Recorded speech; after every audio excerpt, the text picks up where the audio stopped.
So in this module, we'll talk about thyroid cancers. And in the next module, I'll talk about the benign conditions of thyroid.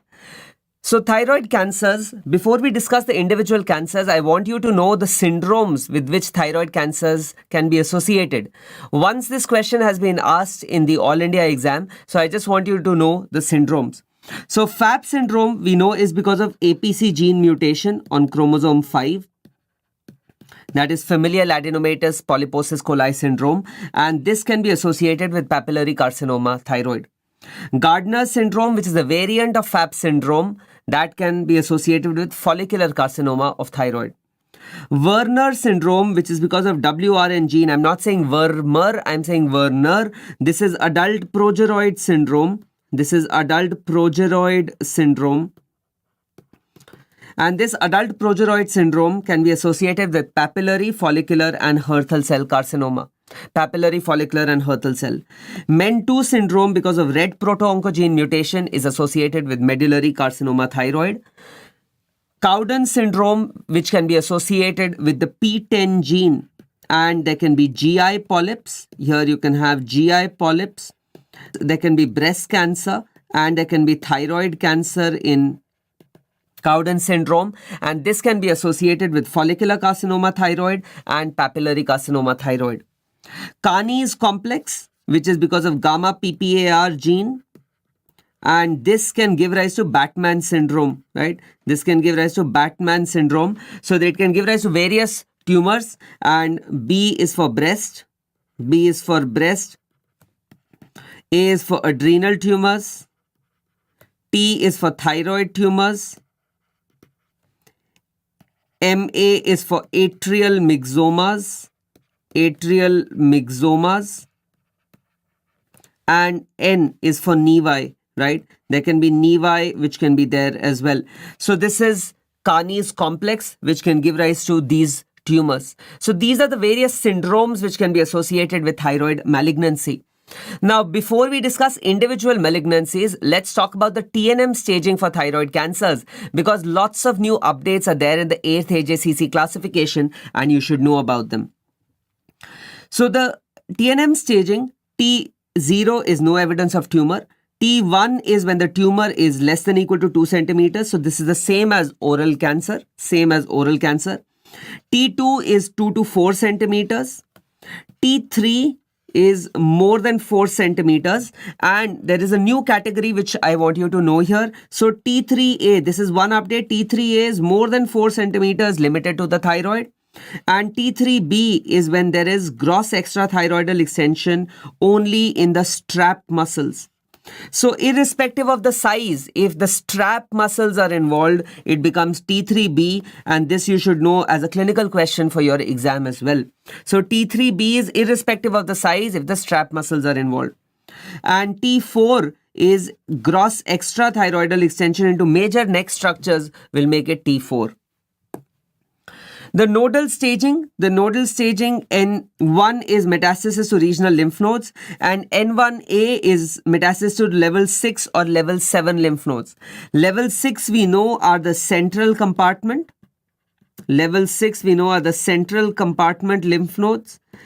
These are also known as the Delphian lymph nodes. So this would be N1A. N1B would be involvement of other lymph nodes. And M0 is no distant metastasis. M1 is the presence of distant metastasis. Some important points regarding the staging I'm again going to reiterate because these are important for the exam. The age cutoff for staging has been increased from 45 to 55 years. What does that mean? Well, I will discuss later on that any patient who is diagnosed with thyroid cancer less than 45 years has a good prognosis. That is a good prognostic feature. Okay. But now, according to the latest classification, anyone diagnosed with thyroid cancers less than 55 years has good prognosis. And more than 55 years would be bad prognosis. So minor extrathyroidal extension, if there is extension into the strap muscles, I told you it is T3B. T3B is a new category in which, irrespective of the size, if there's gross extrathyroidal extension, we will classify it as T3B disease. Okay. I've already told you about level 6 and level 7 lymph nodes being the regional lymph nodes which are there. Major change has also happened in anaplastic carcinoma. So anaplastic carcinoma, any anaplastic carcinoma in the previous staging was classified as T4 disease. Even if it was a 1 or 2 centimeter anaplastic carcinoma, it was T4 disease. But now anaplastic cancers are staged the same way as differentiated thyroid cancers. So DTC was differentiated thyroid cancer. So anaplastic cancers will be staged the same way as differentiated thyroid cancers. This is also a major update in the staging which I want you to remember. Now moving on to differentiated thyroid cancers. Why are they called differentiated thyroid cancers or DTC? The reason they're called differentiated thyroid cancers is because they arise from the thyroid epithelial cells. They arise from the thyroid epithelial cells and they have the ability to take up iodine, right? They have the ability to take up iodine. So that is why we call them differentiated thyroid cancers. And these can be papillary, follicular, and Hürthle cell. So papillary, follicular and Hürthle cell, these are the 3 types of differentiated thyroid cancers which we need to discuss. Now papillary thyroid cancer, it is the most common thyroid cancer. This is the most common thyroid cancer. This question has been asked multiple times in the exam. It is the most common thyroid cancer and I'll cover later on as well. It has the best prognosis. So these 2 statements alone have been asked at least 10 to 15 times in various exams. Now, papillary thyroid cancer, the risk factors for papillary thyroid cancer are radiation exposure,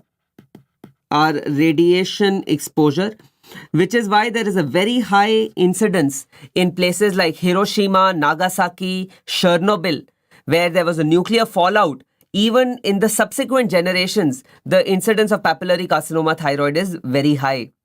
If you've seen that series called Chernobyl, towards the end of the series, they show in the end that when this nuclear disaster occurred, all the children of that town of Chernobyl thought that there was a firework display going on and they all went to a bridge which was there from which there was a clear vision of the nuclear plant. And in the end of the series, it is written that all those patients who were standing on the bridge that night, they ultimately died because of radiation toxicity or cancers. And one of the most common cancers was papillary carcinoma thyroid. The other risk factors for papillary carcinoma thyroid can be family history. Family history can also be there. And in the latest Sebastian, obesity is also written as one of the risk factors for papillary carcinoma thyroid. Now, one more thing which you need to remember, that the cancers which occur secondary to radiation exposure, are more aggressive. These cancers are more aggressive than the normal sporadic papillary carcinoma thyroid. And I'll tell you how the treatment is different for these patients as well. One more clinical scenario which has been asked and which you should be aware of is that supposing a patient had Hodgkin's lymphoma at 14-15 years of age, and for Hodgkin's he or she got radiotherapy to the neck. So after 15-20 years, these patients can also develop papillary carcinoma of thyroid. Okay. The genetics of thyroid cancers, there are certain questions which have been asked. Genetics of papillary carcinoma thyroid, the most common gene which is mutated is the BRAF gene. Which is the most common gene which is mutated. You can also have GDNF, glial-derived neurotrophic factor.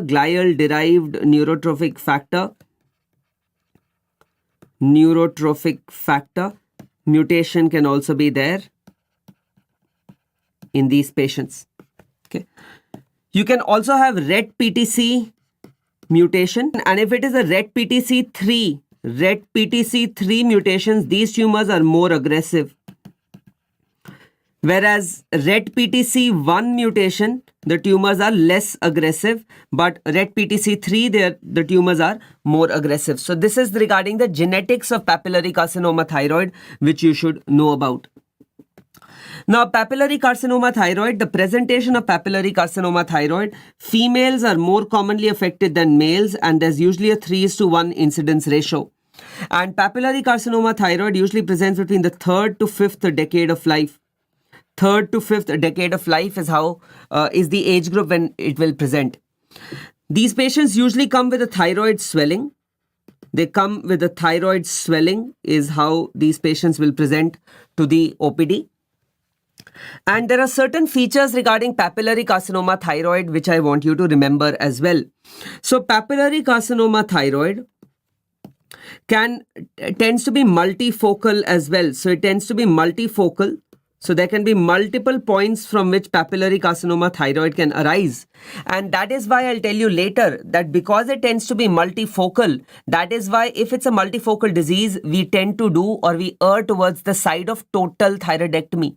Right? We would like to do total thyroidectomy if it's a multifocal tumor. Then these papillary carcinoma thyroid patients, lymphatic spread can be there and hematogenous spread can be there. But lymphatic spread is much more common than hematogenous spread. Like lymphatic is more common than hematogenous spread, and it goes to the level 6 and level 7 lymph nodes. Level 6, I've told you, are the pretracheal or the paratracheal or the Delphian lymph nodes. Hematogenous spread is mainly to the lungs. Lungs are the most common site to which papillary thyroid cancer can metastasize. Now, another very important term is occult papillary thyroid cancer, occult PTC. Occult papillary thyroid cancers or thyroid incidentalomas. Incidentally detected tumors are usually less than 1 centimeter, in size. And another term which is asked in the exam is known as lateral aberrant thyroid. So lateral aberrant thyroid is actually a misnomer. This means nothing but metastasis to level 6 lymph nodes, level 6 or cervical lymph nodes, but gland is not palpable. That is known as lateral aberrant thyroid. So basically a patient is going to come with a swelling in the neck, and when you do an FNAC from this swelling, you will find papillary carcinoma thyroid. But the thyroid gland is not enlarged, right? Gland is not enlarged, but the lymph node has become enlarged, and that is called lateral aberrant thyroid. In fact, a very common question asked in Viva also is that supposing you do an FNAC and you find normal papillary cells or normal thyroid tissue in a lymph node, what does that mean? So even if you find normal thyroid tissue in a lymph node, it means that there is a papillary carcinoma thyroid which has metastasized there. Okay, so please remember that. And please remember the term lateral aberrant thyroid, as this has been asked in the exam. Now the diagnosis is confirmed by FNAC. FNAC is fine needle aspiration cytology. And there are some typical features, histological features of papillary thyroid cancer which have been asked multiple times in the exam. So you can have orphan aniide nuclei.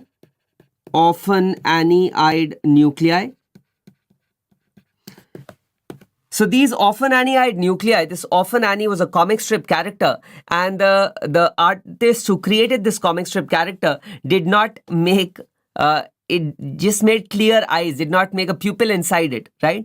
So these clear looking nuclei, these are features of orphan aniide nuclei, right? Orphan aniide nuclei, and this is a classical feature of papillary carcinoma thyroid. In addition to this, you can get intranuclear inclusions.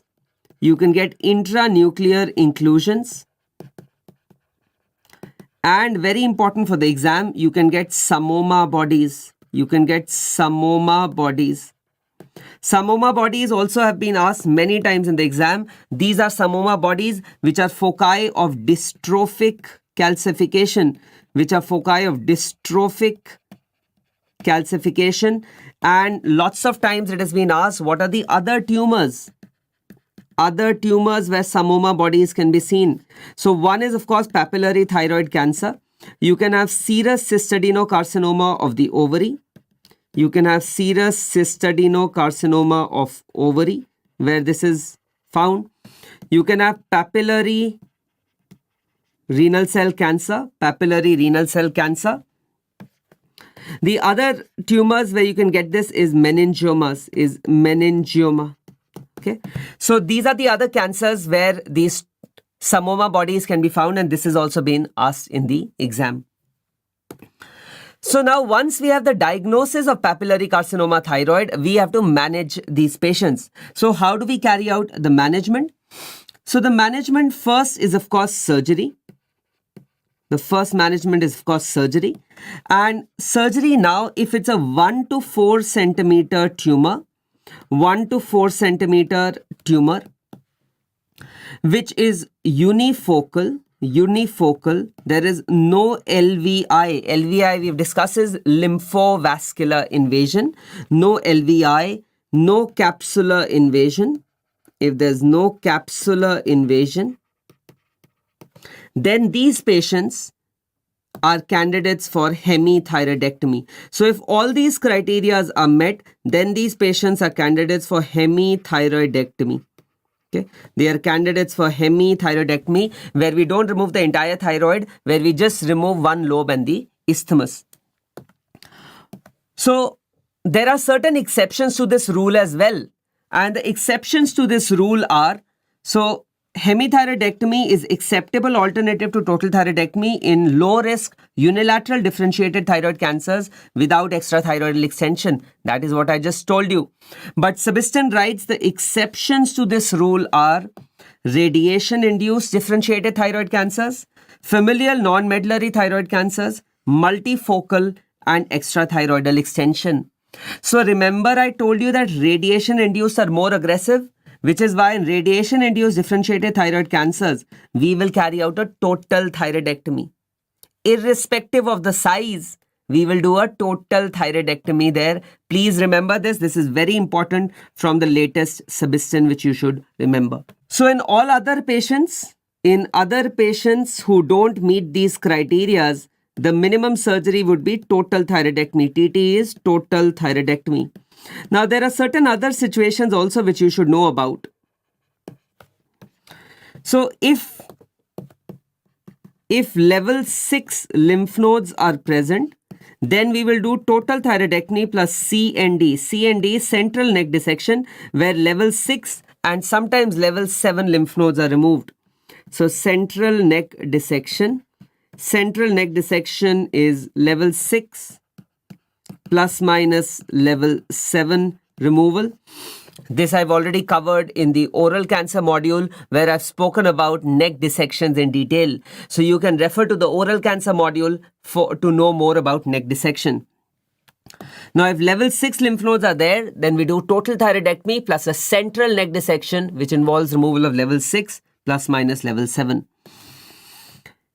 If T3, T4 disease is present, this is another line from latest Sebastian. If T3, T4 disease is present, then we carry out prophylactic central neck dissection is done.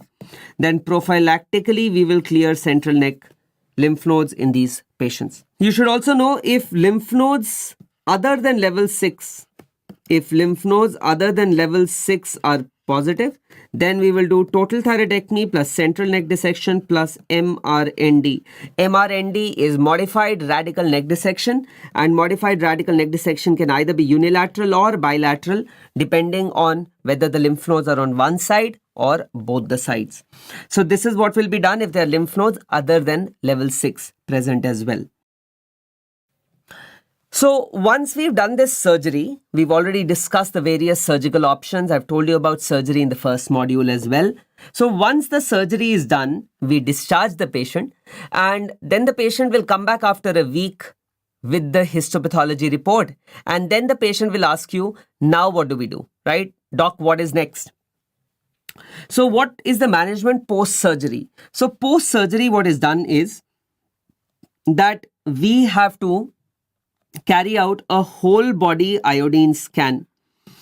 we have to do a whole body iodine scan, and this whole body iodine scan is done to look for residual disease, if it is present, or to look for metastatic disease if it is present. Okay.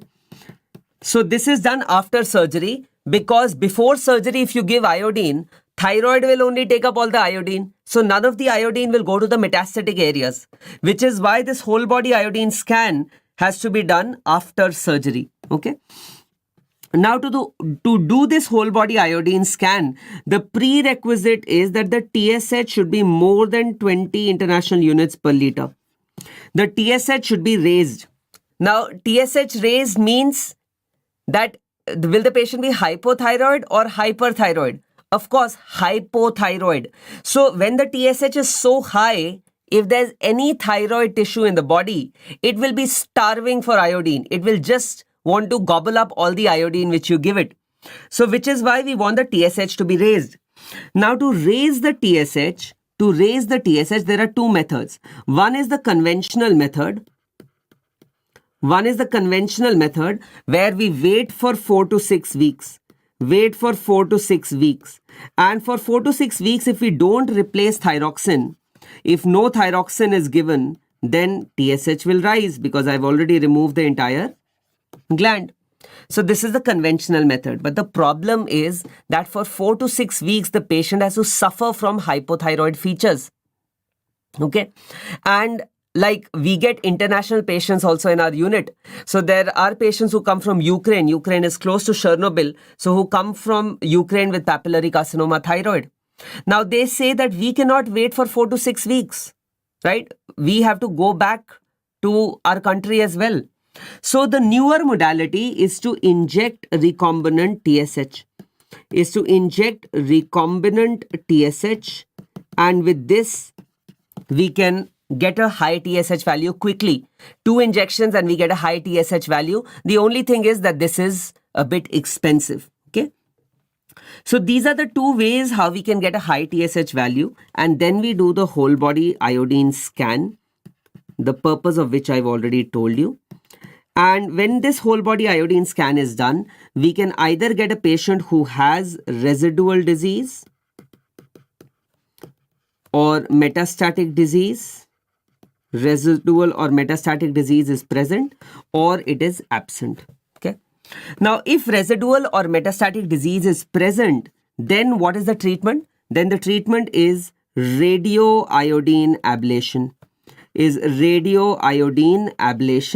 And this radioiodine ablation is done using isotope I-131. This is very important for the exam. This iodine 131 has a half-life of 7 to 8 days, and this acts via beta rays. Both these questions have been asked multiple times in the exam. So whenever this radioiodine ablation is done, we tell the patient to stay isolated for a few days, right? Because the patient is emitting radioactivity. So we tell them to use separate utensils, to wash their clothes separately so that they don't pass on the radioactivity to others. Okay. Now, the dose which is used is around 50 to 100 millicuries. And you should also know that a single dose of radioiodine ablation is also given to patients with positive lymph nodes, with extrathyroidal spread,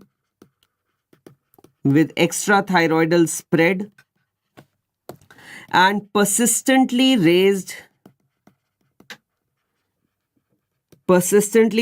thyroglobin after surgery. Right, so this is radioiodine ablation, and you should know these indications as well. They've been written in the latest edition of Subiston. These are Subiston updates which you should know about. Now, the other category where there is no residual disease or metastatic disease, these patients will go under follow-up. And how do we follow up patients with differentiated thyroid cancers? The follow-up is with 6 monthly ultrasound neck. We carry out 6 monthly ultrasound neck in these patients and serum thyroglobin. and serum thyroglobin. So 6-monthly ultrasound neck and serum thyroglobin is done in these patients. Thyroglobin is a tumor marker for differentiated thyroid cancers. So thyroglobin is a tumor marker for differentiated thyroid cancers. Tumor marker for differentiated thyroid cancers. And if this thyroglobin becomes more than 2 nanograms per milliliter, if on follow-up you notice that this thyroglobin has become more than 2 nanograms per milliliter, then we have to carry out a scan to see for recurrence. Then we have to do a scan to see for recurrence. So this is the tumor marker which we are using for differentiated thyroid cancers. Now there's something very interesting which I want to tell you. Now, before we start using thyroglobin as a tumor marker, we should always carry out one test. And what is that test? That test is anti-thyroglobin antibodies. And which subgroup of patients can have anti-thyroglobin antibodies? Correct. Patients with Hashimoto's thyroiditis. Okay. We'll talk about Hashimoto's thyroiditis in the next module. So Hashimoto's thyroiditis, there can be anti-thyroglobin antibodies. So if this patient of Hashimoto's is developing thyroid cancer, I cannot use thyroglobin as a tumor marker because I will get a false value of thyroglobin because there are antibodies against thyroglobin. Okay, so that is why before we start using thyroglobin as a tumor marker, we always do anti-thyroid antibodies or thyroglobin antibodies to make sure that the patient does not have them. Okay. Another thing which you should remember in these patients is that these patients, when they are on follow-up, we have to do TSH suppression. And how do we do TSH suppression? We do TSH suppression by giving thyroxine to these patients. Now, why do I want to carry out TSH suppression? So number one, of course, I want to prevent hypothyroidism because I've removed the entire gland. I want to prevent hypothyroidism. Okay. And number two, if TSH is raised, then it can stimulate cancer growth. It can stimulate cancer growth. So which is why we carry out TSH suppression in patients with differentiated thyroid cancers when they are on follow-up. And the TSH should be maintained at the lower limit of normal. TSH should be maintained at the lower limit of normal is where we need to maintain this TSH. And the latest Sebastian clearly writes that this TSH suppression improves overall survival. It improves survival in stage 2, 3 and 4 differentiated thyroid cancers. It improves the survival. So there is a role of TSH suppression in stage 2, stage 3 and stage 4 differentiated thyroid cancers. There are few more modalities which I want to talk about. Before I do that, I want you to know radioiodine ablation. Forgot to tell you the side effects of radioiodine ablation. So you should know the side effects of radioiodine ablation. There can be sialadenitis. Sialadenitis, that means inflammation of your salivary glands can be there. There can be NLD blockade, nasolacrimal duct blockade can be there in these patients. Infertility can occur. Infertility because of radioiodine ablation, and secondary cancers can also occur many years later. So these are the complications of radioiodine ablation which you should know about. Now you should also know that there are certain tumors which are radioiodine resistant. So there will be tumors which will be radioiodine resistant which don't respond to radioiodine ablation. So in radioiodine resistant tumors, sorafenib, which is a tyrosine kinase inhibitor, which I've told you in gastrointestinal stromal tumors, in hepatocellular cancer and renal cell cancer. So sorafenib and levantinib can be used in radioiodine resistant differentiated thyroid cancers. Also, these differentiated thyroid cancers, external beam radiotherapy, EBRT, external beam radiotherapy can be used in metastatic disease. External beam radiotherapy can be used in metastatic disease if it is resistant to radioiodine. Also, these patients, chemotherapy. So the only agent which is approved for chemotherapy is doxorubicin. Doxorubicin can be used in metastatic differentiated thyroid cancers which are not responding to radioiodine ablation. Okay, so these are the treatment modalities in patients with papillary carcinoma thyroid. Now, like I told you, papillary carcinoma thyroid has the best prognosis amongst all cancers. It has the best prognosis, okay, amongst all the thyroid cancers.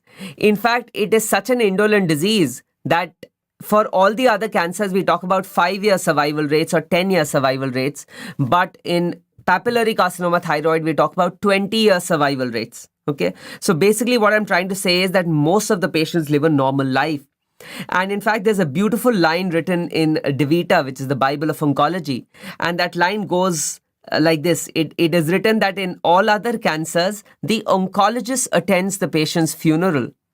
But papillary thyroid cancer is the other way around. The patient outlives the oncologist and the patient attends the oncologist's funeral. So basically what they're trying to say is that it has a good prognosis. I have 2 batchmates who have papillary carcinoma thyroid. One of them was detected, she's an obstetrician, and she was in her post-graduation, and the surgery professor just saw her and said, I think I can see some, there's some bulge in your neck. And she just went for an ultrasound, and that's how she was detected. And another girl who was detected, now both of them, it's been almost 7 or 8 years, and both of them are living an absolutely normal life. So it has a very good prognosis. There's another tumor which you should know about that is known as Lindsay tumor. This has also been asked in the exam. Lindsay tumor is follicular variant of papillary, papillary carcinoma, and the latest substance says that this follicular variant of papillary has the same prognosis as papillary cancer. Also, there are subtypes of papillary carcinoma thyroid which you should know about. These subtypes are tall cell, hobnail. These are 2 subtypes which have a poor prognosis as compared to the classical papillary carcinoma thyroid. So these are histological subtypes which you should know about. This is just an image of whole body iodine scan which I wanted to show you. So I wanted you to see that this is the whole body iodine scan, and you can see the residual disease on this whole body iodine scan. You can see the residual disease, and after therapy, this is after radioiodine ablation, you can see that the residual disease and the metastatic disease has been taken care of. Okay, so I just wanted to share this very interesting image. This I clicked in Sattal. Sattal is a beautiful place for bird photography, and these 2 birds were busy making a love when we were clicking pictures. So it is the kind of love which iodine has for thyroid glands, and that is what we are exploiting. Right? We are using radioactive iodine to kill thyroid gland, right? Normally also thyroid gland takes up iodine, but if you use a radioactive iodine, you can kill the same cell, right? And that is what we exploit in thyroid cancers. Now, follicular carcinoma of thyroid. Follicular carcinoma of thyroid is the second most common thyroid cancer. But in iodine deficient areas, this is the most common thyroid cancer. So overall, this is the second most common thyroid cancer, but in iodine deficient areas, it is the second most common thyroid cancer which is there. Again, follicular carcinoma thyroid as well. The genetics, we should know about the genetics of follicular carcinoma thyroid. So here there can be upregulation of miRNA 197 and 346 and P10 and the BAX gene. These are the genes which can be mutated. These are the genes which can be mutated in follicular carcinoma thyroid as well. Now, follicular carcinoma thyroid, one of the risk factors is a long-standing multinodular goiter. multinodular goiter which can be there in this patient. So this is a very important history which we have to take in a patient with follicular carcinoma thyroid. So you can see this case. This was a case which I saw during my post-graduation. You can see that this patient had a long-standing goiter where there was sudden increase in size. And this patient also had bony metastasis with follicular. These were the lymph nodes, and you can see the bony metastasis also which this patient presented with. So that is a very peculiar history and which we should always elicit, and we should always look for this in the question stem as well. If you see long-standing multinodular goiter with sudden increase in size, then the answer is going to be follicular carcinoma thyroid. Okay. Now the presentation of follicular carcinoma thyroid, again the patient is going to come with a neck swelling. Majority of the times it is a neck swelling. And follicular carcinoma thyroid, hematogenous spread is more common than lymphatic spread. So hematogenous spread is more common than lymphatic spread in follicular carcinoma thyroid. And hematogenous spread, the most common site is to the bones. Most common site is to the bones. And these bony metastases which are there are highly vascular. These are highly vascular bony metastases. And that is why these are also known as pulsatile bony metastases. These are also known as pulsatile bony metastases. Another cancer where pulsatile bony metastases are seen is renal cell carcinoma. And I just showed you a case where this patient presented with bony metastases as well.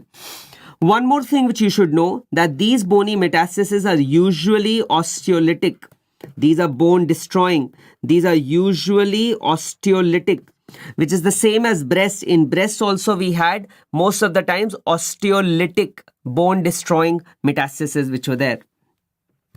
Lymphatic metastasis can be seen in 20 to 30% patients, and it again goes through the level 6 lymph nodes first. Now we know that follicular carcinoma thyroid, so follicular adenoma versus carcinoma cannot be differentiated on FNAC, okay? Cannot be differentiated on fine needle aspiration cytology.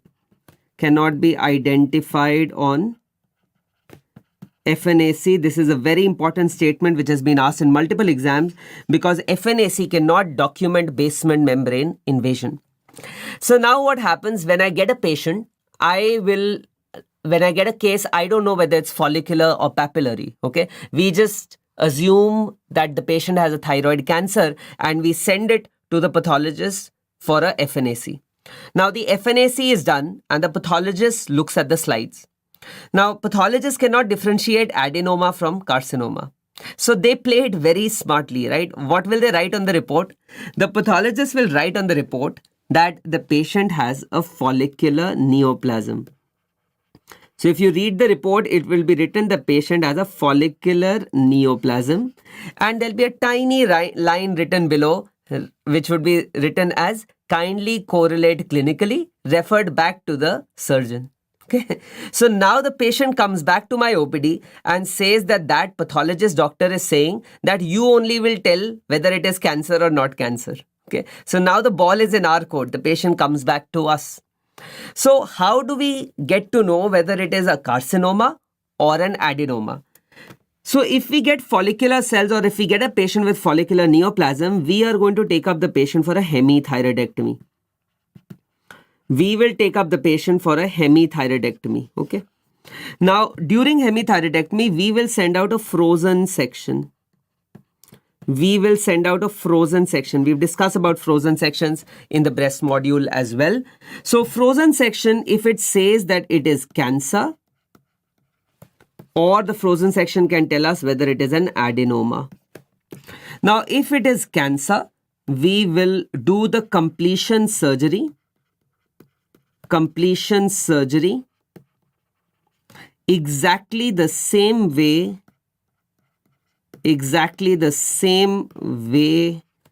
as papillary thyroid cancer.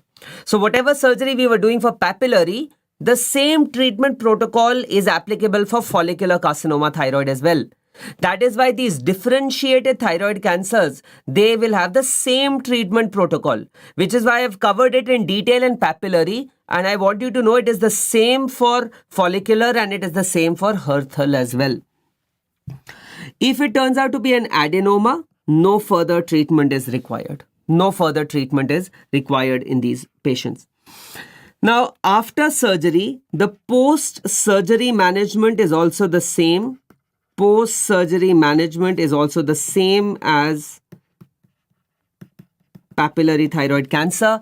Means we will do the whole body iodine scan, we will give radioiodine ablation. All those things are exactly the same as papillary carcinoma thyroid, which is why I'm not repeating it again. So that is the management of follicular carcinoma thyroid also, which I have told you. Now, follicular carcinoma thyroid has a slightly poor prognosis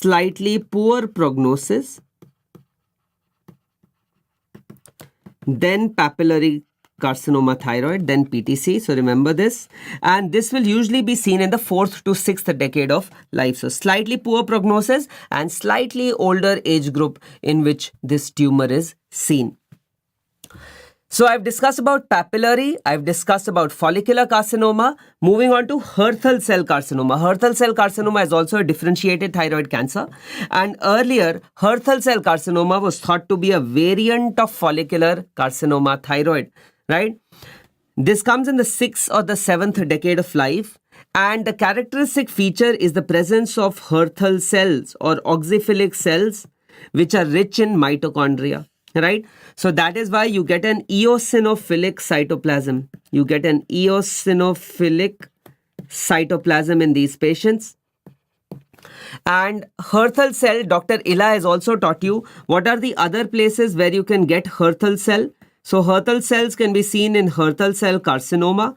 It can be seen in patients with Hashimoto's thyroiditis. And it can also be seen in patients with thyroid lymphomas. Okay, so these are the places where we can see Hertel cells, and this is what Hertel cells look like. Hertel cells have an abundantly eosinophilic cytoplasm because of increased mitochondria present in them. Now, Hertel cell tumors are more aggressive than follicular carcinoma thyroid. They have a higher rate of bony metastasis.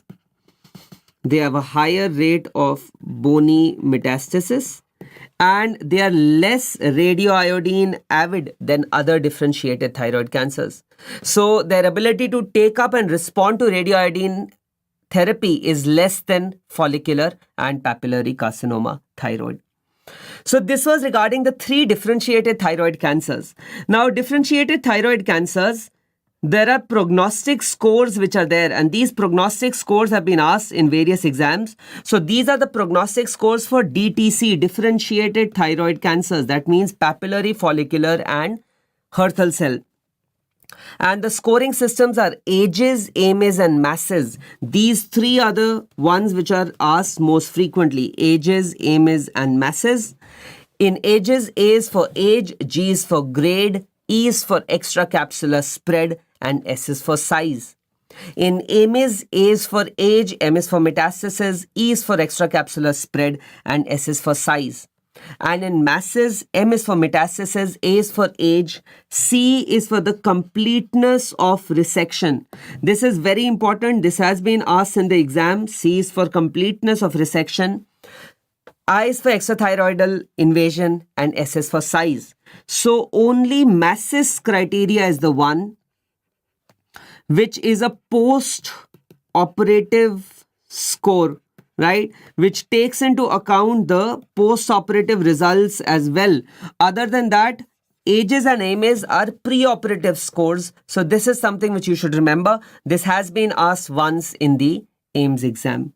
So these are the prognostic scores for differentiated thyroid cancers which you should know about. Now there is another entity which is given in the latest submission and you should know about this. This is a new entity known as non-invasive follicular thyroid neoplasm with papillary-like nuclear features. Okay, so non-invasive follicular thyroid neoplasm with papillary-like nuclear features.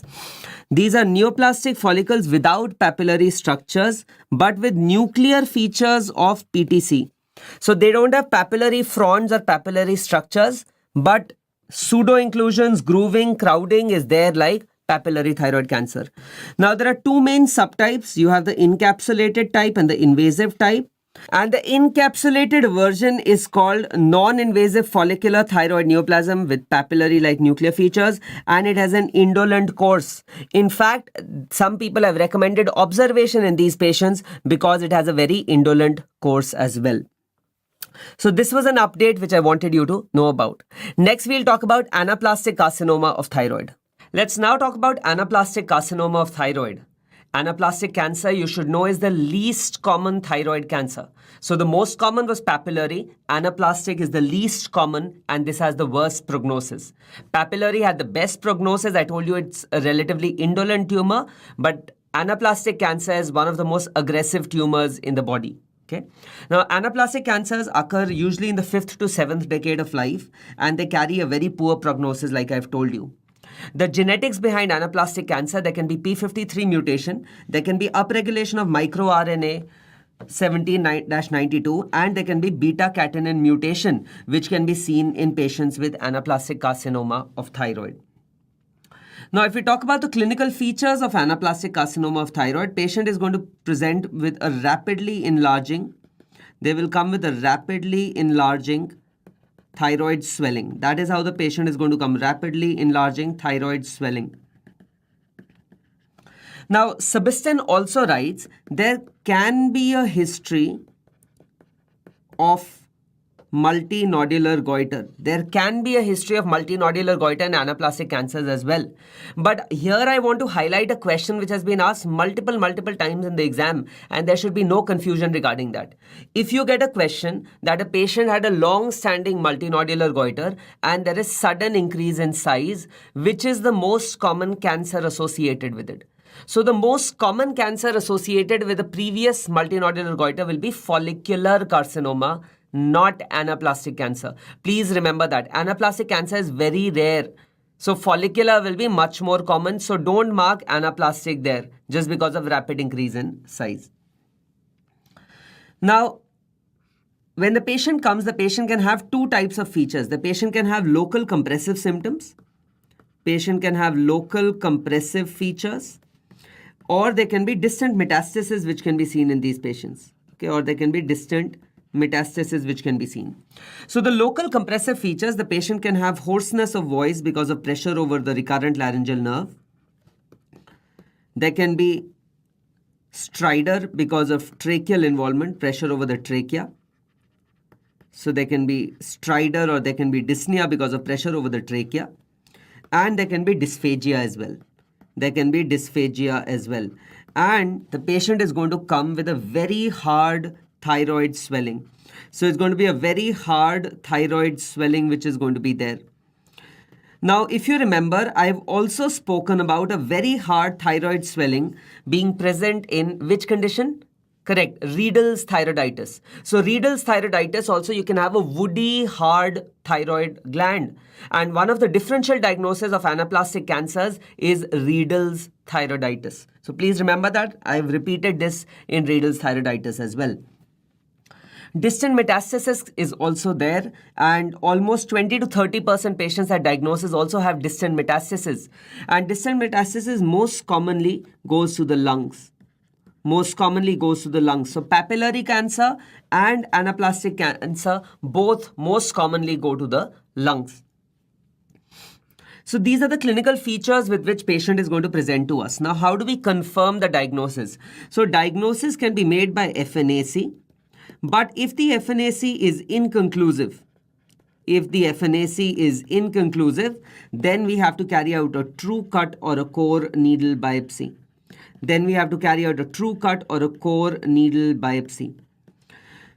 So this is the first time I'm mentioning true cut or core needle biopsy in thyroid lesions. Now, the reason why we don't do true cut or core needle biopsy in thyroid lesions is because it is a very vascular gland and there are major vessels and nerves close by.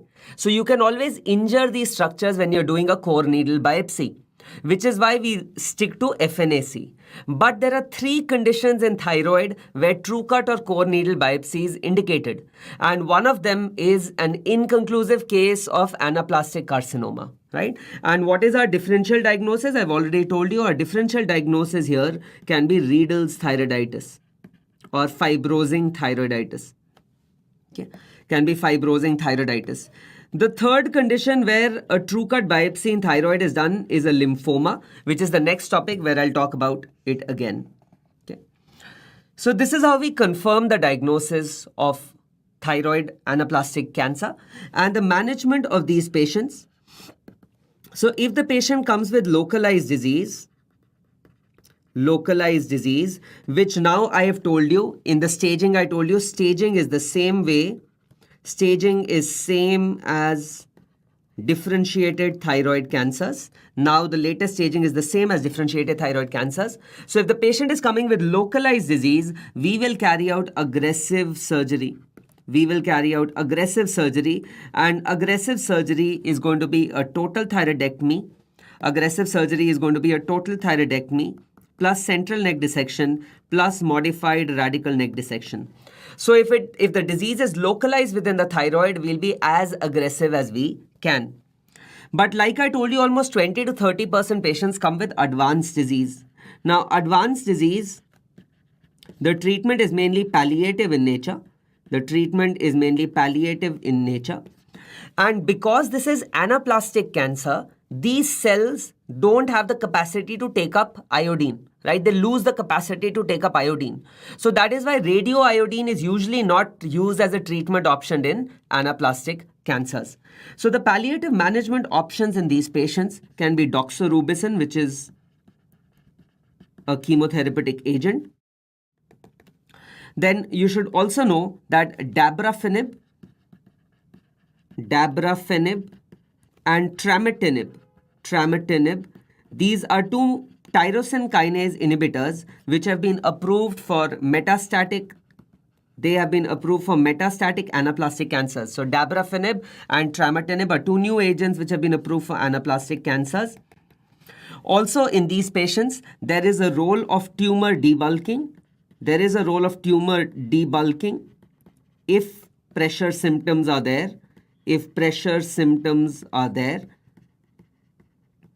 And if there is pressure over the trachea, then Bailey writes, if there's pressure over the trachea, then the most commonly carried out surgery is isthmusectomy. If pressure over the trachea. So you just cut the isthmus and you relieve the pressure over the trachea. I've already mentioned that anaplastic carcinoma, the prognosis is extremely bad.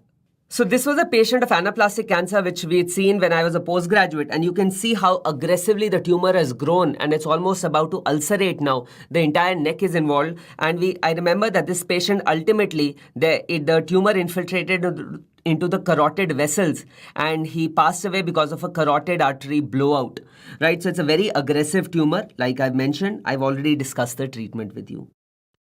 Thyroid lymphoma is another rare tumor of the thyroid. And this also occurs between the 5th to the 7th decade of life. Again, 5th to 7th decade of life. And this is usually a diffuse large B-cell lymphoma. It is either a DLBCL, diffuse large B-cell lymphoma, or it can be a small blue cell lymphoma.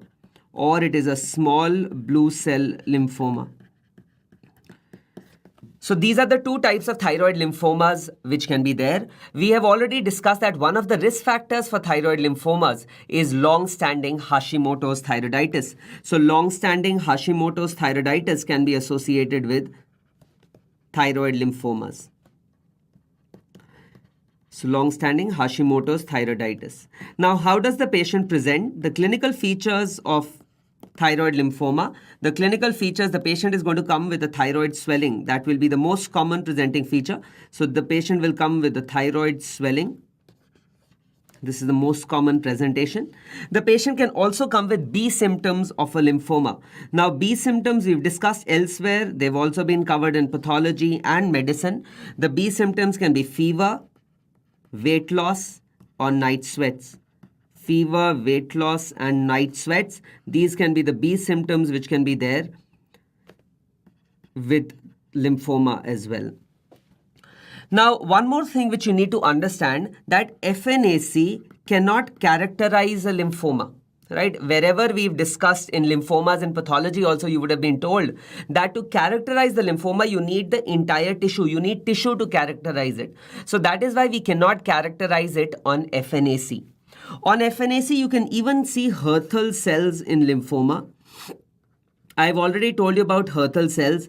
I've told you that Hürthle cells can be seen in Hürthle cell cancer, in Hashimoto's thyroiditis, and in patients with thyroid lymphoma as well. Now, because we cannot characterize a thyroid lymphoma on FNAC, which is why this is the second indication in thyroid to carry out a true cut or a core needle biopsy. We'll do a true cut or a core needle biopsy to confirm the diagnosis, like we did if it was a case of anaplastic cancer where the diagnosis could not be made by FNAC. So this is how we confirm the diagnosis.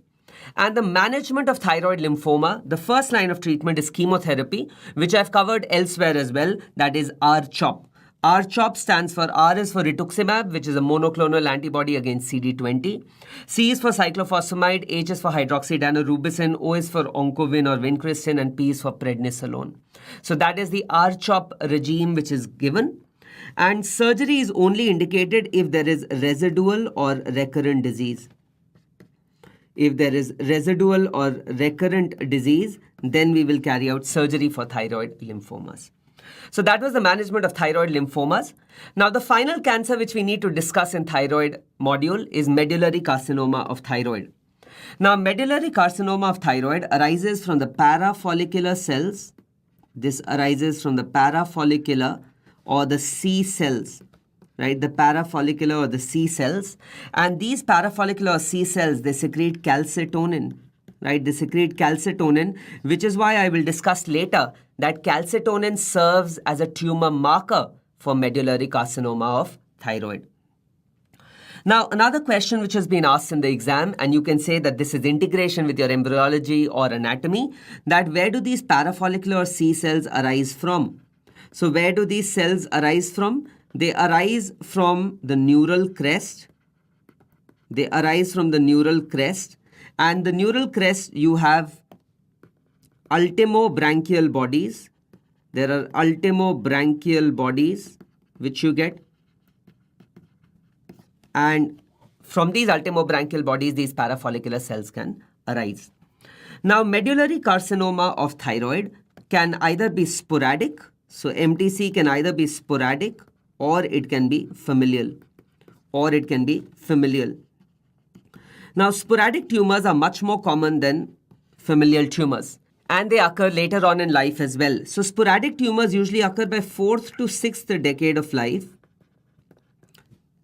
They are usually unifocal. These are usually unifocal tumors, and they occur late in life.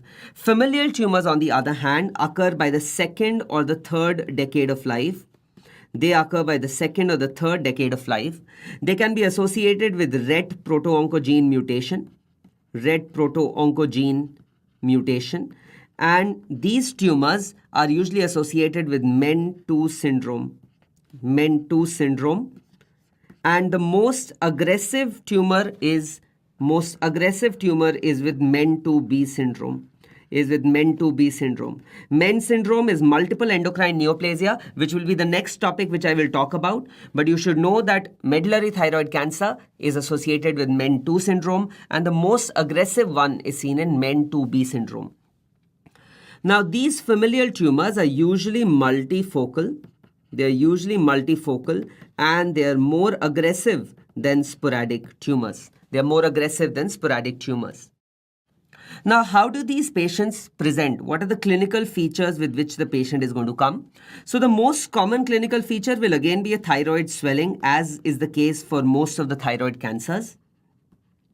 So the patient is going to come with a thyroid swelling. That is the most common presentation. But there can be atypical presentations as well. These patients can have diarrhea. They can come with Cushing syndrome. There can be Cushing syndrome as well in these patients. And these symptoms are usually due to the other compounds which are secreted by medullary carcinoma thyroid cells. So diarrhea is because of serotonin secretion. Diarrhea is because of serotonin secretion. Cushing's syndrome is because of ACTH secretion. These patients can also have cutaneous flushing like carcinoid tumors, and this is related with histamine. This is related to histamine release. Now, in addition to this, there are other compounds also which medullary thyroid cancer can secrete. So what are the other compounds which can be secreted? So they can secrete chromogranin A. Chromogranin A can also be secreted, and CEA can also be raised in these patients. CEA can be raised. Now, there's one point which I want to tell you here regarding CEA, which has been written in the latest Sebastian. In the latest Sebastian, it is written that those medullary thyroid cancers where CEA is raised, that is a sign of dedifferentiation. It is a sign of dedifferentiation. And usually these tumors where CEA is raised are more aggressive tumors as compared to the routine medullary thyroid cancer patients.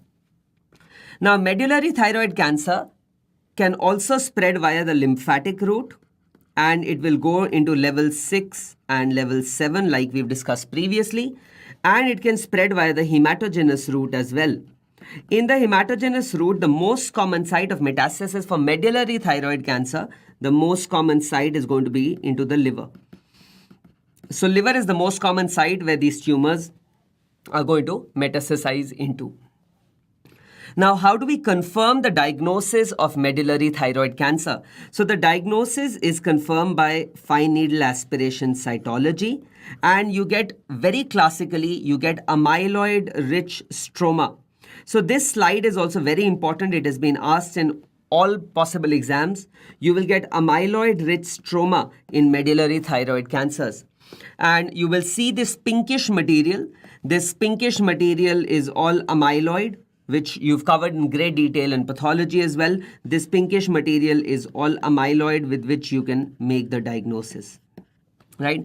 And whenever I see this pinkish amyloid in medullary thyroid cancer, it always reminds me of cherry blossoms.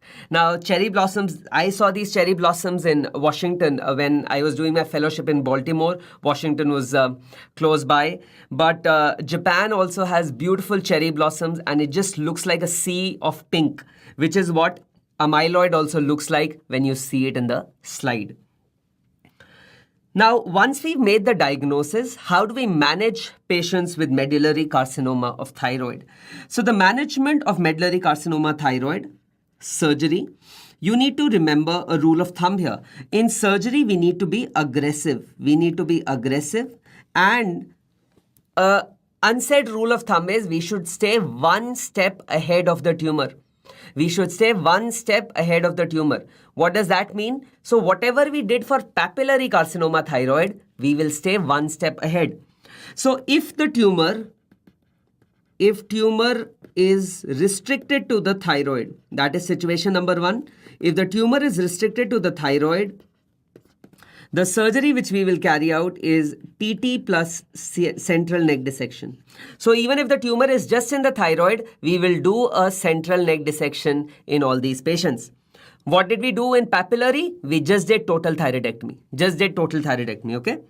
Now, if tumor is in thyroid plus level 6 lymph nodes,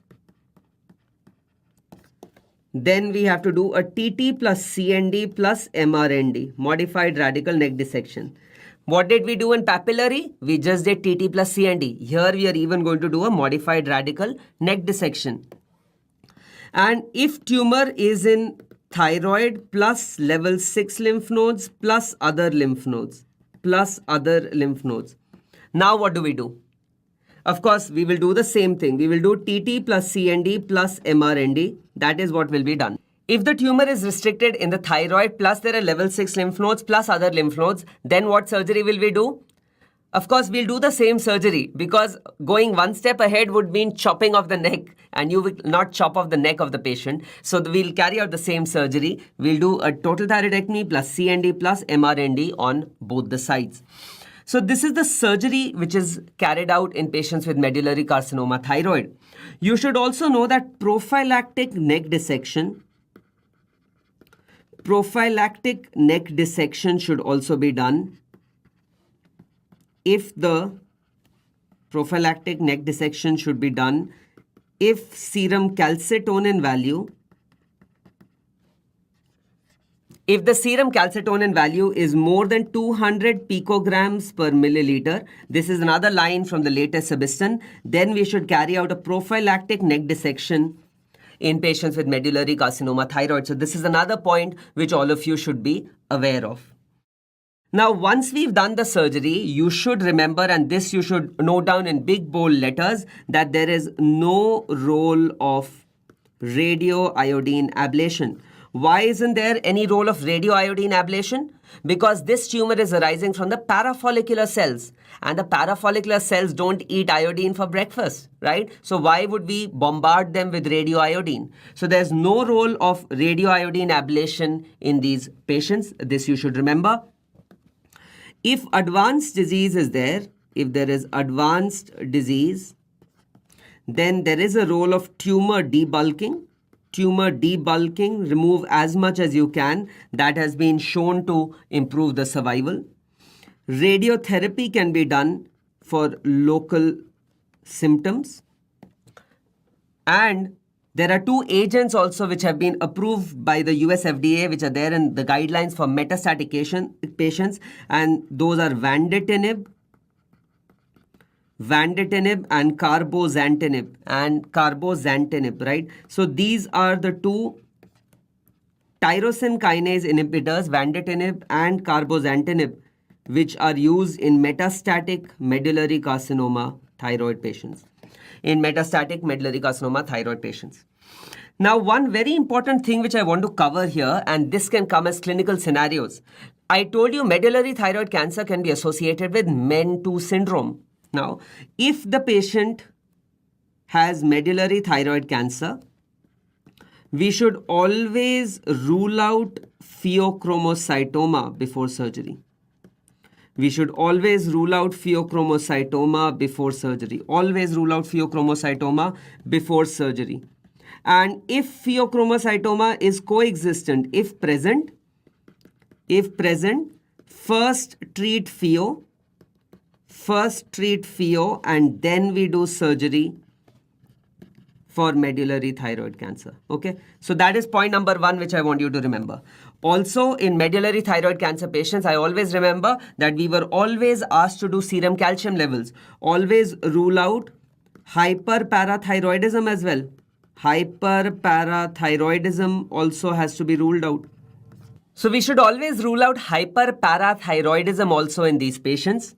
And if parathyroid adenoma is present, this is what is written in Sebastian. If parathyroid adenoma is present, then it can be treated simultaneously. With medullary thyroid cancer. So in the same surgery, you can remove this as well. But if pheo is there, then pheo has to be managed first, and then we have to manage the medullary thyroid cancer. So these two scenarios are very important as clinical questions in your exam. Now, prognosis and follow-up of medullary thyroid cancers. So it can be monitored using CEA, which I told you is a marker of dedifferentiation, and also with calcitonin. Can be used as a marker in these patients. Now, another thing which I want you to remember, that the calcitonin doubling time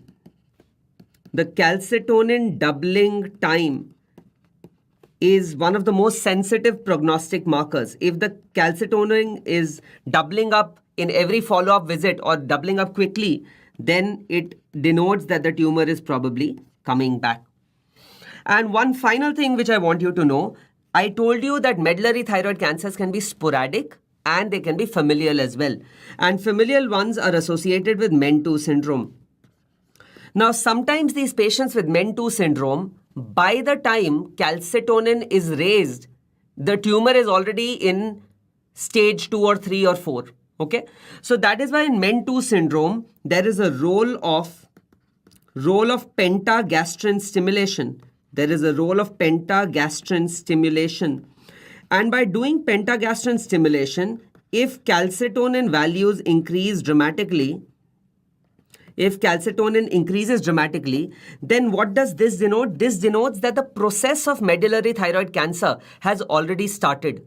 So this pentagastrin stimulation test is sometimes used in patients with red proto-oncogene mutation to predict that medullary thyroid cancer is developing, and these patients are then taken up for a prophylactic thyroidectomy. Okay, so this also you should know. Now, this brings us to the end of medullary thyroid cancers, and we've done all thyroid cancers. Now, in continuity, I would like to discuss MEN syndromes as well, multiple endocrine neoplasia syndromes. Now, the reason why I like to cover MEN syndrome here is because there's a continuity with MTC.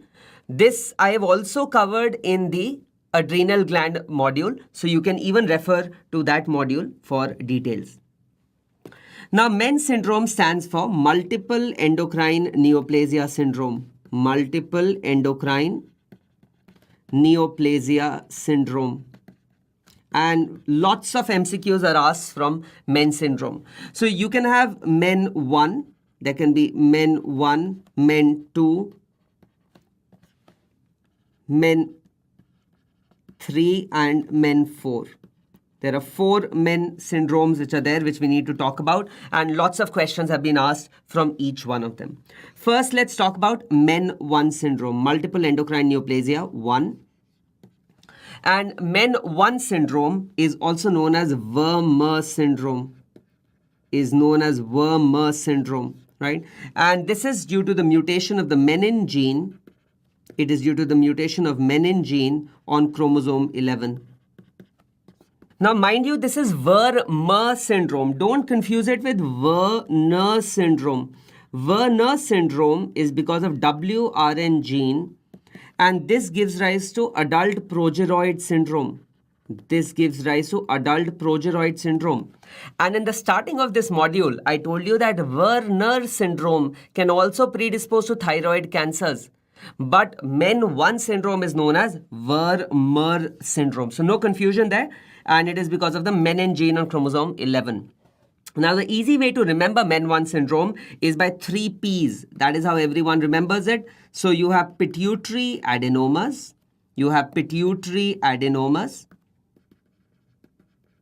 That is the first P, pituitary adenomas. You have parathyroid abnormalities. And you have pancreatic endocrine tumors.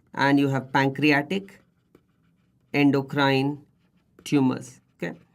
Now, there are certain points regarding each one of them which you should know for the exam because they've been asked very frequently. So, pituitary adenomas, you should know the most common pituitary adenoma in MEN1 syndrome is a prolactinoma. So, most common pituitary adenoma in MEN1 syndrome is a prolactinoma. This statement has been asked in the exam. Parathyroid abnormalities are the most common in MEN1 syndrome. These are the most common, and more than 95% patients with MEN1 syndrome will have features of parathyroid abnormalities. What is the abnormality? So adenomas, parathyroid adenoma is more common than hyperplasia. Adenoma is more common than hyperplasia. So these patients are going to come with hyperparathyroidism, which I've covered in great detail in the parathyroid module. So this is the most common presentation in MEN1. Now, pancreatic endocrine tumor, the most common pancreatic endocrine neoplasia in MEN1 syndrome is a gastrinoma. So this is a very important point because I don't want any confusion here. This has been asked multiple times in the exam. If you remember the module on malignant pancreatic disorders, I have told you that the most common pancreatic endocrine tumor overall is insulinoma. But in men 1 syndrome, the most common pancreatic endocrine tumor is gastrinoma. So no confusion, they're two separate statements, okay? One more question which has been asked in some book is that the most common non-functional tumor, most common non-functional pancreatic tumor in men 1 syndrome is a PPoma. This is a non-functional tumor. Gastrinomas and insulinomas are functional tumors. The most common non-functional is a PPoma. So these points you should remember regarding men 1 syndrome. You should also remember that there can be other tumors which can be present in men 1 syndrome. The other tumors which can be there are collagenomas, adrenocortical tumors,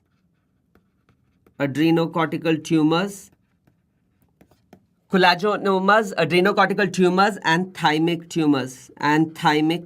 tumors. So these also you should remember for the exam.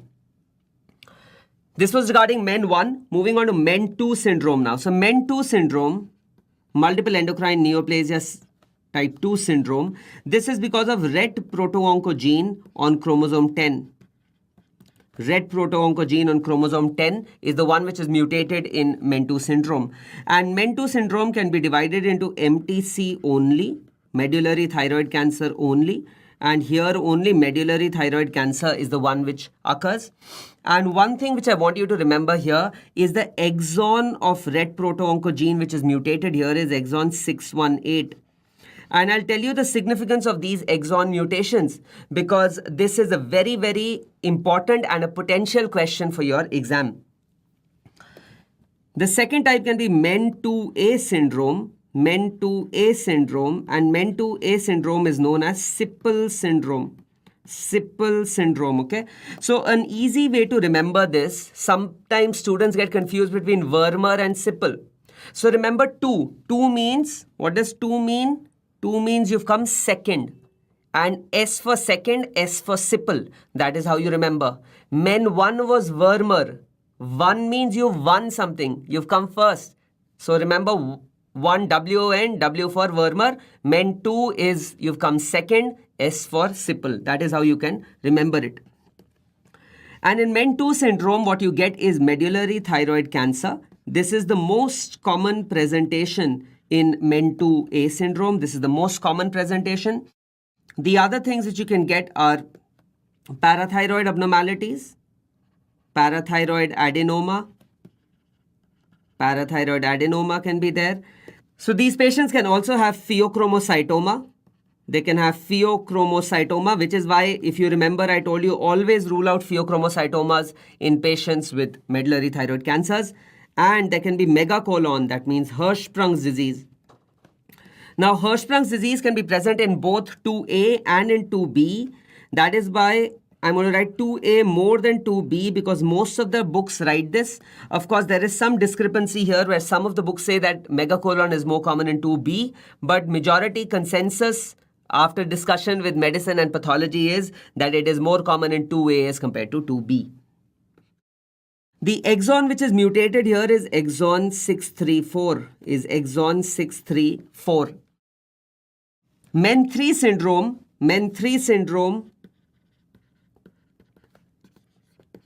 the features which are there in men 3 syndrome, you have 5 M's which develop here, right? So there are 5 M's which are going to develop here. Medullary thyroid cancer is the most common presentation again. Right, these patients have marfanoid features. They have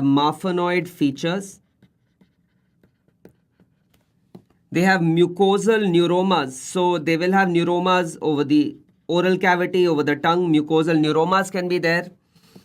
There can be medulated corneal nerve fibers. Which can give rise to visual problems. And these patients can also have megacolon, which I told you is more common in men 2A as compared to 2B. So these are the 5 M's which can be seen in men 3 syndrome. Again, medullary thyroid cancer is the most common. Men 3 syndrome is also known as men 2B syndrome. This is also known as MEN2B syndrome.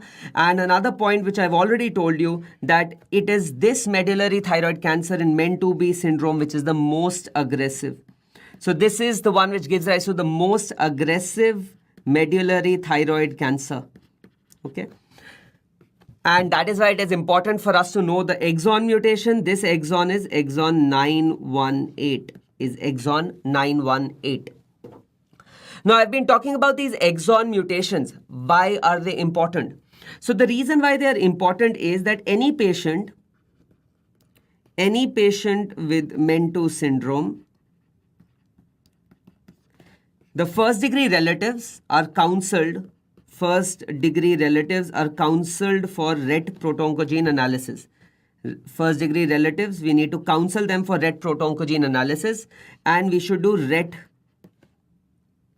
proto-oncogene testing in them if mutations are present or not. Now, if the first degree relative has a mutation, there can be three types of mutations in these patients. There can be low risk mutations, there can be medium risk mutations, and there can be high risk mutations. So these are the three types of mutations which can be there. The low risk mutations are exon 768 and 790. So 768 and 790. The medium risk mutations are exon 618 and 634. And the high risk mutation is exon 918. Okay. Now, what is the significance of knowing this? So there is a new table which has been added in both Bailey and Sebastian, which say that depending on these mutations, we have to carry out prophylactic thyroidectomy in patients with MEN2 syndrome. And when do we do prophylactic thyroidectomy? So if it's a low risk mutation, the prophylactic thyroidectomy is done at 20 years of age. Prophylactic thyroidectomy for low risk is at 20 years of age. For medium risk, it is 5 to 6 years of age. And for high risk, by 1 year of age, we should carry out the prophylactic thyroidectomy. These are the values which you need to remember. They have been asked in various exams, and this is the potential for your INI CET exams and your super specialty exams as well. So this was regarding MEN2 syndrome. Finally, we need to talk about MEN4 syndrome. MEN4 syndrome is because of CDKN1B gene mutation. CDKN1B gene mutation on chromosome 12. And the features in MEN4 syndrome, you can get pituitary adenomas, you can get parathyroid adenoma, but there are no pancreatic endocrine tumors like MEN1. So no pancreatic endocrine tumors. There can be renal tumors, there can be adrenocortical tumors. Adrenocortical tumors can be there, and there can be reproductive organ tumors, So these are the tumors which are seen in MEN4 syndrome. Mind you, there are no pancreatic endocrine tumors in MEN4 syndrome. The gene has been asked in the All India exam 4 years back. So this was regarding thyroid cancers and MEN syndrome. From this topic, usually 1 or 2 MCQs are asked. Now, before we end this module, like we've been doing for all other modules, the short notes for final year students, you should know a short note on papillary thyroid cancer, on follicular thyroid cancer, and medullary thyroid cancer. And very important, on MEN syndrome, usually short notes are asked in the university exams. So these are the short notes which you should prepare. You can even get a case of a thyroid swelling, which can be a cancerous case as well. So you should prepare for that. And I have a module of a neck swelling in this section only. Please do watch that module. That will help you in your practical exams as well. Before we end, let's sort out some MCQs. We have a 36-year-old Hodgkin's lymphoma survivor who received radiation to the neck at 18 years of age. And this patient notices a midline swelling in her neck. On ultrasound, it is a unifocal 2 into 2 centimeter, taller than wider. Taller than wider, we know, is a sign of malignancy.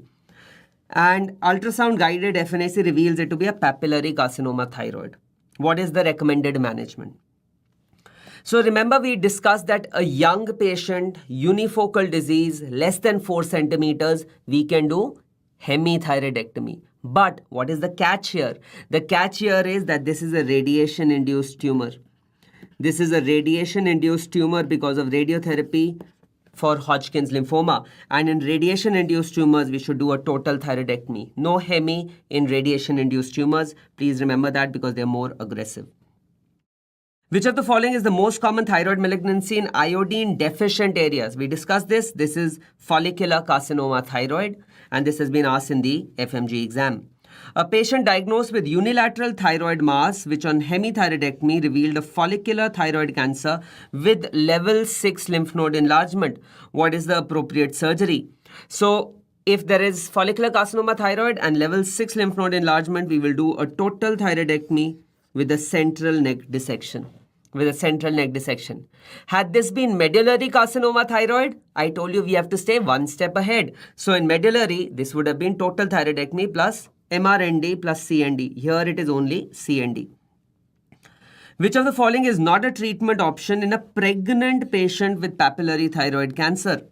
So of course, this is very simple. No radioiodine ablation in pregnant patients because it is teratogenic, right? So this is a straightforward question which has been asked in the exam. I've already told you these are the exceptions to doing hemithyroidectomy: radiation-induced, familial non-medullary, multifocal and extrathyroidal extension. Which one of the following prognostic scores includes post-operative criteria? This I told you only masses has post-operative criteria, which is completion of surgery. So this is again a clinical question. You have a 31-year-old male who notices a swelling in the neck. He is also having episodes of sweating and diarrhea. FNAC reveals amyloid-rich material. So what is our diagnosis? We've already made our diagnosis. It is medullary thyroid cancer, amyloid-rich stroma. Surgeon discusses the case with him and also tells him about RET gene mutation. The patient's wife is pregnant and they are expecting a first child in 3 months. Let's review the statements. Pheochromocytoma and hyperparathyroidism should be ruled out. We've discussed yes. Patient should undergo RET proto-oncogene assessment. Yes, because we want to know whether it's a low risk, medium risk or high risk. And based on that, the child who's born would also be tested. Total thyroidectomy with central neck dissection should be done. Yes. Prophylactic ipsilateral and contralateral neck dissection should be done if basal serum calcitonin is more than 300 false. More than 200 also, we have to carry out ipsilateral and contralateral neck dissection. If the patient is detected with exon 918 mutation, then the child should undergo prophylactic thyroidectomy within 1 year. This is true. So you should know about Men's syndrome also. I've told you in detail. So this we've already discussed. A patient is diagnosed with medullary thyroid cancer. Which of the following could be used to screen the rest of the families? So I told you pentagastrin stimulation can be used, and that can tell us if the calcitonin rises further or not. So that brings us to the end of this module on thyroid cancers. Remember, I've covered Men's syndrome here. You should go through Men's syndrome as well because there are MCQs asked from it. Thank you.